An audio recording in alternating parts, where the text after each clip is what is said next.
In today's video, I'll teach you how to log in Caribe Federal Credit Union account. First of all, launch open any browser of your choice. You can see over here I've opened Google Chrome. Now click on the search bar and type in this link caribefederal.com. Press enter. Now after you do that, you'll be led to the official website of Caribe Federal Credit Union. You can see over here initially you'll be led to this kind of interface. Here I've used the Google Translate in order to translate this page to English.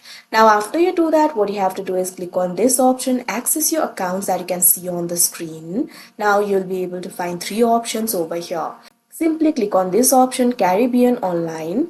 Now after you do that, you'll be redirected to the new tab. You can see over here, you'll be led to the login interface. From here, you'll be able to log in to your account. You can see over here, you have to enter your username and password. So click on the field of username and enter the username over here.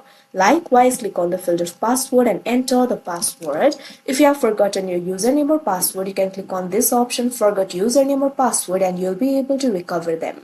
After you recover them, make sure to enter the credentials over here. Now after you provide your credentials, click on the login option that you can see on the screen and you'll be logged into your account. So that is how you log in Caribe Federal Credit Union account. I hope you found this video helpful. Thank you for watching.